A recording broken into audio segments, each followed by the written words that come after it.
কিয়ামতের প্রথম ফুৎকার, পৃথিবীর ধ্বংস। একদিন পৃথিবী তার স্বাভাবিক নিয়মেই চলছিল।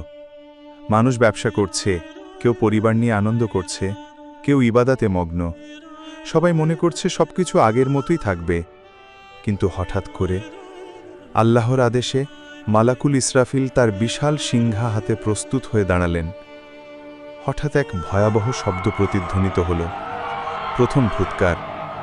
এই একমাত্র ধ্বনিতে সারা বিশ্ব কেঁপে উঠল। মুহূর্তের মধ্যে মানুষের প্রাণ বেরিয়ে গেল। ধনী গরিব, রাজা কিংবা সাধারণ, কারো পার্থক্য থাকল না।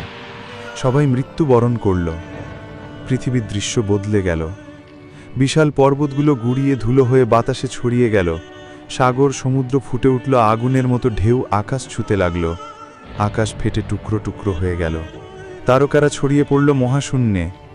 পৃথিবী তার শিকড় থেকে কেঁপে উঠে ধসে পড়ল। কেউ কাউকে ডাকতে পারল না, কেউ কারো সহায় হতে পারল না। পৃথিবীর সব জীব, এমনকি ফেরেশতা পর্যন্ত, আল্লাহ যাকে চান শুধু তাকেই রাখলেন, বাকিরা সবাই ধ্বংস হয়ে গেল। এরপর নেমে এলো এক ভয়ঙ্কর নীরবতা। চারপাশে মৃত্যু আর মৃত্যু, কোনো শব্দ নেই, কোনো প্রাণ নেই।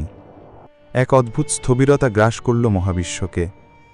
এই অবস্থায় আল্লাহর নির্দেশে আবার সিংহায় ফুৎকার দেওয়ার জন্য অপেক্ষা শুরু হলো, যেটি হবে দ্বিতীয় ফুৎকার।